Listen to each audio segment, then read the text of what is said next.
Assalamualaikum warahmatullahi wabarakatuh. Halo semuanya, perkenalkan nama saya Naila Ayu Sobrina dari jurusan Ilmu Teknologi Pangan dan kelas ITP 2 dari Fakultas Teknologi Pangan dan Agroindustri Universitas Mataram dengan NIM J1A02310073. Nah, dalam video kali ini saya akan menjelaskan jawaban dari pertanyaan yang telah diberikan oleh dosen pengampu mata kuliah agama Islam. Nah, jadi langsung saja yang pertama, apa itu Islam dan bagaimana kalian memahami Islam dan memahamkan Islam kepada orang lain. Jadi menurut saya, Islam adalah agama yang berdasarkan ajaran Al-Quran yang dianggap sebagai kitab suci umat Islam. Nah, kata Islam ini sendiri berasal dari kata salam yang berarti kedamaian, kemunian, ketundukan, dan ketaatan. Nah, jadi umat Islam ini meyakini bahwa Islam adalah pedoman hidup yang lengkap dan memberikan pedoman dalam segala aspek. Jadi kehidupan termasuk masalah sosial, ekonomi, dan politik.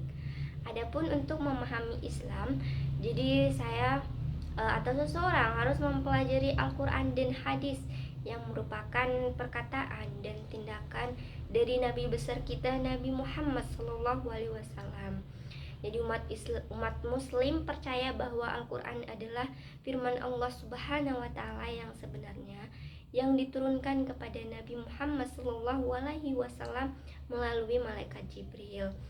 Dan hadis memberikan petunjuk bagaimana hidup sesuai dengan ajaran Al-Quran. Jadi hadis ini juga bisa sebagai pelengkap dari Al-Quran. Nah, untuk menjelaskan Islam kepada orang lain, pentingnya untuk menekankan nilai-nilai inti Islam seperti perdamaian, kasih sayang, dan keadilan. Jadi penting juga nih untuk menjelaskan keyakinan dasar Islam seperti keyakinan pada Tuhan yang Maha Esa. Jadi keyakinan juga pada para nabi dan keyakinan pada hari kiamat. Jadi penting untuk ditekankan bahwa Islam adalah agama yang damai dan tindakan kekerasan yang dilakukan atas nama Islam tidak mewakili ajaran agama Islam itu sendiri. Nah, baik, lanjut ke pertanyaan kedua. Jadi sebagai seorang muslim sudah seharusnya meyakini bahwa Islamlah agama yang paling benar. Dan bagaimana kalian membuktikan kalau Islamlah agama yang benar dan agama yang diterima di sisi Allah Subhanahu wa Ta'ala?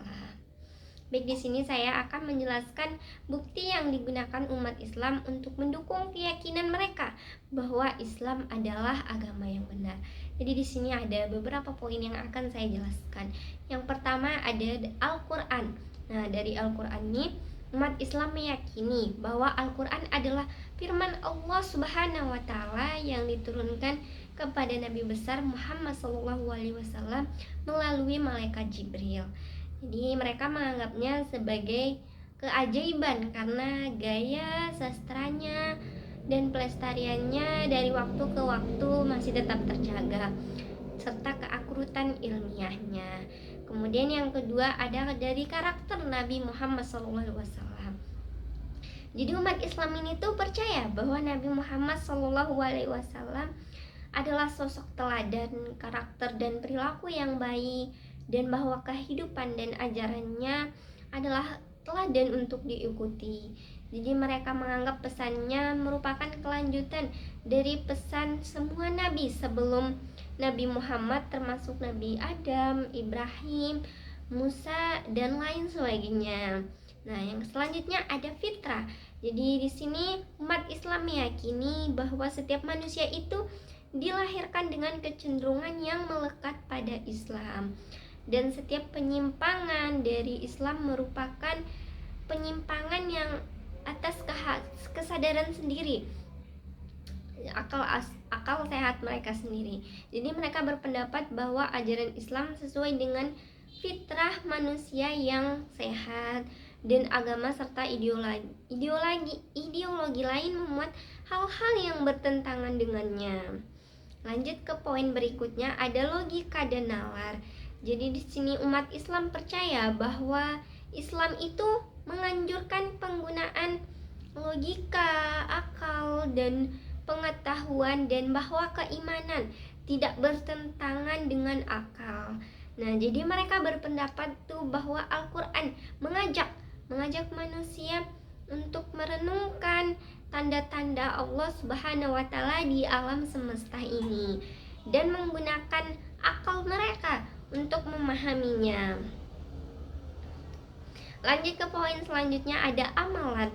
Jadi umat Islam itu percaya bahwa Islam mengajarkan pentingnya keyakinan dan amalan, dan yang satu tidak akan cukup tanpa yang lain. Jadi mereka berpendapat bahwa rukun Islam yang 5 ini, keimanan, sholat, sedekah, puasa, haji, serta syahadat, serta ibadah-ibadah lainnya merupakan sarana untuk mempertebal keimanan dan mendekatkan diri kepada Allah Subhanahu wa Ta'ala. Nah, baik, lanjut ke pertanyaan berikutnya. Jadi keberadaan Tuhan menjadi perdebatan manusia dari zaman dahulu hingga sekarang. Nah, jadi sebagai seorang muslim tuh kita wajib mengimani Allah Subhanahu wa Ta'ala dan kewujudannya. Jadi bagaimana kalian membuktikan bahwa Tuhan itu ada? Dan sebutkan dalil dari Al-Quran maupun hadis bahwa Allah lah zat yang patut disembah. Baik, di sini saya akan memberikan jawaban saya. Jadi menurut Al-Quran, Allah adalah satu-satunya Tuhan yang harus disembah, dan tidak ada Tuhan lain selain Dia. Al-Quran juga menyatakan bahwa Allah Subhanahu wa Ta'ala adalah pencipta segala sesuatu, dan Dialah satu-satunya yang mampu memberi rezeki. Jadi Al-Quran menekankan bahwa hanya Allah Subhanahu wa Ta'ala yang mampu mengampuni dosa dan memberikan keselamatan.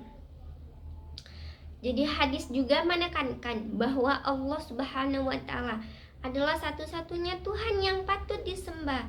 Nah, di sini dalam salah satu hadis Nabi Muhammad SAW bersabda,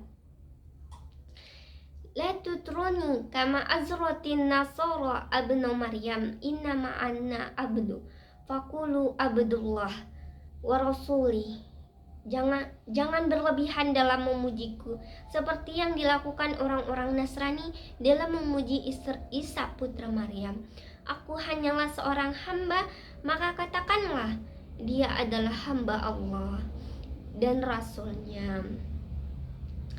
Jadi hadis ini tuh menekankan bahwa Nabi Muhammad SAW tidak untuk disembah, melainkan dia adalah hamba. Dia adalah hamba Allah Subhanahu wa Ta'ala. Jadi kesimpulannya, sebagai umat Islam itu kita meyakini keberadaan Allah Subhanahu wa Ta'ala berdasarkan ajaran Al-Quran dan hadis. Jadi Al-Quran dan hadis itu menekankan bahwa Allah adalah satu-satunya Tuhan yang berhak disembah dan tidak ada Tuhan lain selain Dia. Nah, di situ kalau ditanya, bukankah pada zaman dahulu Al-Quran belum ada? Lalu bagaimana seseorang tahu untuk mengimani Allah Subhanahu wa Ta'ala? Nah, bukankah pada sejak bumi ini diciptakan pun sudah ada seseorang yang disebut nabi atau rasul yang Allah utus untuk menyebarkan Islam itu. Jadi maka dari sejak zaman dulu para utusan Allah itulah yang menyampaikan Islam hingga Al-Quran diciptakan sampai saat ini pun semuanya itu banyak para tokoh ulama yang berdakwah menyiarkan agama Islam. Jadi lanjut ke pertanyaan berikutnya. Jadi mengapa Allah menciptakan manusia ini sebagai sebaik-baiknya makhluk? Jadi menurut Islam, Allah menciptakan manusia dalam wujud sebaik-baiknya makhluk. Karena manusia diciptakan dari Adam dan Hawa yang diberi ilmu, akal, dan kehendak bebas sehingga mampu menjadi wakil Allah di muka bumi ini. Nah, segala ciptaan yang ada di langit dan bumi ini hanyalah untuk manusia. Jadi manusia juga diciptakan untuk menjadi khalifah Allah Subhanahu wa Ta'ala di muka bumi. Yang artinya nih, bertanggung jawab, menjaga bumi dan penghuninya. Jadi tujuan diciptakannya manusia adalah untuk beribadah kepada Allah Subhanahu wa taala dan untuk meningkatkan keimanan dan ketakwaannya. Jadi manusia ini disebutkan sebagai sebaik-baiknya makhluk Allah karena dianugerahi 6 keistimewaan, yaitu akal, agama, kesopanan, amal soleh, kepemimpinan, dan kemampuan memilih antara yang baik dan yang jahat. Jadi tuh kita sebagai makhluk terbaik ini harus diharapkan dapat menggunakan akalnya untuk memilih jalan yang benar dan mengendalikan hawa nafsunya. Jadi kita itu mentang-mentang sebagai makhluk terbaik ini semena-mena itu enggak ya. Jadi kita juga harus mengayomi makhluk lain, kayak makhluk seperti tumbuhan, kita harus menjaganya dengan baik. Juga ada hewan kan, seperti itu. Baik, di sini saya akan lanjut ke pertanyaan berikutnya. Jadi sebagai seorang mahasiswa muslim, bagaimana kalian berkontribusi menyebarkan nilai-nilai Islam di kampus dan di lingkungan tempat tinggal kalian sesuai dengan keilmuan kalian? Baik, di sini saya akan menjawab pertanyaannya. Jadi saya sebagai mahasiswa muslim ada beberapa cara untuk berkontribusi dalam menyebarkan nilai-nilai Islam di kampus dan di masyarakat sekitar. Jadi berikut beberapa saran dari saya. Yang pertama itu bergabunglah dengan organisasi mahasiswa muslim. Jadi bergabung dengan organisasi mahasiswa muslim seperti Himpunan Mahasiswa Muslim atau MSA dapat menyediakan platform untuk terhubung dengan mahasiswa muslim lainnya dan menyelenggarakan acara yang mempromosikan nilai-nilai Islam di kampus. Jadi organisasi ini juga berfungsi sebagai cara untuk memenuhi kewajiban agama wajib seperti memfasilitasi doa harian bagi mahasiswa muslim dan yang kedua ada menyelenggarakan acara. Jadi menyelenggarakan acara di sini yang mengedepankan nilai-nilai Islam seperti ceramah, terus ada lokakarya dan dialog antar agama. Jadi acara-acara yang kayak gini tuh dapat membantu tuh mendidik siswa non-muslim dan meningkatkan pemahaman dan rasa hormat juga terhadap Islam. Kemudian cara berikutnya ada menjadi relawan. Jadi menjadi sukarelawan untuk proyek pengabdian masyarakat yang selaras dengan nilai-nilai Islam seperti memberi makan para tunawisma, terus menjenguk orang sakit dan membersihkan lingkungan. Jadi hal ini tuh dapat membantu meningkatkan citra positif Islam di masyarakat. Langkah selanjutnya kita bisa menjadi teladan. Jadi sebagai mahasiswa muslim berupayalah menjadi teladan positif dengan mewujudkan nilai-nilai Islam seperti kejujuran, kebaikan, dan menghargai orang lain. Oke, attitude kita tuh harus dijaga baik-baik ya. Karena hal ini dapat membantu menghilangkan pikiran negatif tentang Islam dan muslim. Jadi langkah selanjutnya ada advokasi untuk mahasiswa muslim. Jadi advokasi untuk kebutuhan mahasiswa muslim di kampus seperti ketersediaan ruang sholat, tentu saja ada musola kecil-kecilan. Terus pilihan makanan halal juga harus ada di kantin tuh, dan pengakuan institusi terhadap hari raya muslim. Jadi hal ini itu dapat membantu menciptakan lingkungan kampus yang lebih inklusif lagi dan mendukung bagi mahasiswa muslim. Jadi dengan melakukan langkah-langkah yang Naila sebutkan tersebut, mahasiswa muslim dapat berkontribusi nih dalam menyebarkan nilai-nilai Islam. Nilai-nilai Islam tidak hanya di kampus tapi juga di masyarakat luar. Jadi sekaligus meningkatkan pemahaman kita dan rasa hormat kita terhadap Islam itu sendiri. Baik, lanjut ke pertanyaan selanjutnya. Jadi apa yang dimaksud dengan ibadah mahda dan gairu mahda, dan apa tujuan nih dari kedua jenis ibadah tersebut? Nah, jadi ibadah dalam Islam itu dapat dibagi menjadi dua kelompok besar, yaitu ibadah mahda dan ibadah gairu mahda. Jadi berikut adalah penjelasan mengenai kedua jenis ibadah tersebut. Jadi ibadah mahda adalah ibadah yang murni dan tidak bercampur dengan hal lain. Jadi ibadah mahda ini memiliki tiga ciri nih. Yaitu pelaksanaannya sudah ditetapkan oleh Al-Quran atau hadis. Nah, jadi pelaksanaannya dilakukan karena ada wahyu berdasarkan perintah Allah Subhanahu wa taala untuk mendirikannya. Kemudian pelaksanaannya hanya bisa diketahui melalui jalan wahyu dan tidak ada jalan lainnya, termasuk melalui akal atau budaya. Jadi contoh ibadah mahda ini antara lain sholat, puasa, zakat, haji, dan lainnya.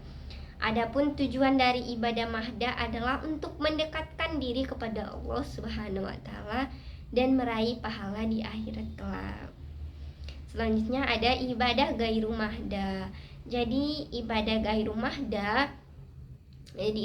mahda adalah ibadah yang tidak murni dan sudah tercampur dengan hal lain. Jadi ibadah gairu mahda ini dilakukan berdasarkan perintah atau anjuran atau tidak adanya larangannya nih terhadap suatu perbuatan tersebut.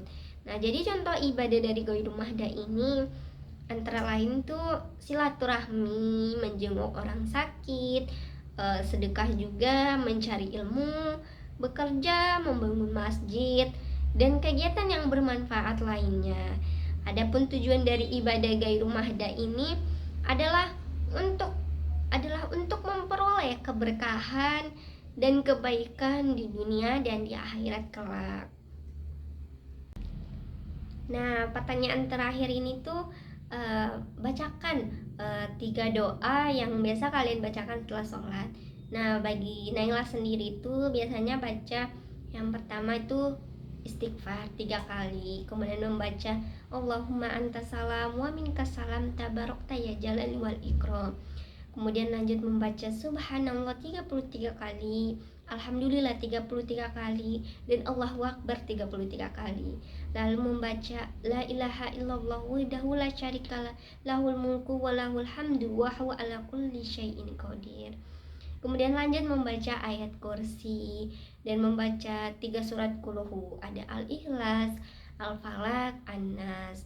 Kemudian membaca Allahumma ilman nafi'an wa rizqan thayyiban wa amalan mutaqalliban. Nah, yang terakhir itu biasanya berdoa untuk apa yang diinginkan.